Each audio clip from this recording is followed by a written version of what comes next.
அனைத்து விவசாயிகளுக்கும் வணக்கம். நம்ம இன்றைக்கி ஒரு சப்போட்டா பண்ணையில் இருக்கிறோம். இது வந்து ஒரு இயற்கை சப்போட்டா பண்ணை. இங்கே வந்து பார்த்ததில் சுத்தரவாக தண்ணியே இல்லை. அதனால் வந்து முக்கால்வாசி தோப்பு வந்து காஞ்சிருக்கு. தண்ணி இல்லாத காரணத்தினால பெரிய அளவில் நோய் பரப்பக்கூடிய நுண்ணுயிர்கள் எதுவுமே கிருமிகள் எதுவுமே இல்லை. இங்கே அதிகமாக இருக்கிறது வந்து பார்த்திங்கனாக்க இந்த மாதிரி லீஃப் வெப்பர்னு சொல்லுவோம், அதுதான் அதிகமாக இருக்குது. இது என்ன பண்ணும், ஒரு 10 இலை 20 இலையை ஒன்றா சேர்த்துக்கிட்டு இந்த மாதிரி கூண்டு மாதிரி கட்டிடும். அதுக்குள்ளே பார்த்தீங்கன்னா இந்த எறும்பு பாருங்கள், இந்த குட்டி க்ளோஸ்அப் பண்ணுவாங்களேன், இந்த இடத்துல எவ்வளோ எறும்பு, கிட்டத்தட்ட ஒரு ஆயிரக்கணக்கான செவ்வெறும்பு இருக்கும். ஒன்று கடித்தாலும் போச்சு, முடிஞ்சு போச்சு. ஒன்றா சேர்ந்துருக்கு. இப்போ நான் பிரிக்கிறேன், அதில் எவ்வளோ எறும்பு இருக்குதுன்னு பார்க்குறீங்களா? பாருங்கள், இது பாருங்கள், உள்ளே பாருங்கள் எவ்வளோ எறும்பு இருக்குது பாருங்கள். இது உள்ளே தெரியுதுங்களா? இந்த எறும்புக்கெல்லாம் நம்ம இன்ஃபினிட்டி சூப்பராக இருக்கும். இந்த எறும்பு ஃபோக்கஸ் பண்ணுங்கள்.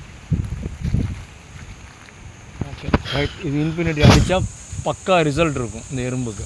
இந்த எறும்பு இது வந்து இந்த லீவ் வெப்பராகவும் இருக்கலாம், அப்படி இல்லைனா ஸ்பைடர் மைட்டுன்னு சொல்லுவோம், நூலாம்படை தரக்கூடிய ஸ்பைடர் மைட்டாக கூட இருக்கலாம். இது வந்துச்சுன்னா என்ன ஆகும்னாக்க இந்த எறும்பு நடமாட்டம் அதிகமாக இருக்கும். இந்த எறும்பு வந்து பொதுவாக சப்போட்டானில் மாமரம் வச்சுருக்கவங்க எல்லாருக்குமே இந்த லீவ் வெப்பர் ஒரு 10 இலையை ஒன்றா சேர்க்குறது பெரிய பிரச்சனை. இந்த எறும்பு பிரச்சனை இருக்குன்னாக்கா இதுக்கு ஒரே தீர்வு, நீங்கள் எத்தனை தடவை மருந்து அடித்தாலும் கேட்காது. 20 நாளைக்கு ஒரு தடவை, 2 மாதத்துக்கு ஒரு தடவை மருந்து அடிச்சுக்கிட்டே இருக்கணும். நம்மளதில் இன்ஃபினிட்டின்னு ஒரு சூப்பர் ப்ராடக்ட் இருக்குது. அதில் மெட்டாரைசம் அனிசோஃபிலி பிவிரியா பசானியான்னு சொல்லிட்டு 2 நுண்ணுயிர் இருக்குது. இது உலகத்தில் இருக்கக்கூடிய முக்கால்வாசி எறும்புகளை, அது கருப்பு எறும்பாகட்டும், சிவப்பு எறும்பாகட்டும், சின்ன எறும்பாகட்டும், பெரிய எறும்பாகட்டும், எல்லாத்துக்கும் ஒரு நோயை உருவாக்கி சாவடிக்கும். என்டமோபேத்தோஜெனிக் ஃபங்கஸ். இது ஒரு பூஞ்சானம், இது ஒரு என்டமாலஜிக்கல் பூச்சிக்கு பேத்தாலஜிக்கல் நோயை உருவாக்கி சாவடிக்கும்.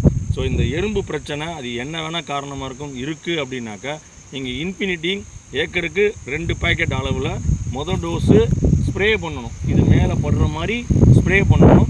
அதிலிருந்து ஒரு 15 நாள் கேப்பில் வந்து இம்மீடியட்டாக நீங்கள் வந்து வேரில் கொடுத்துடணும், வேர் சிகிச்சையும் கொடுத்துடணும்.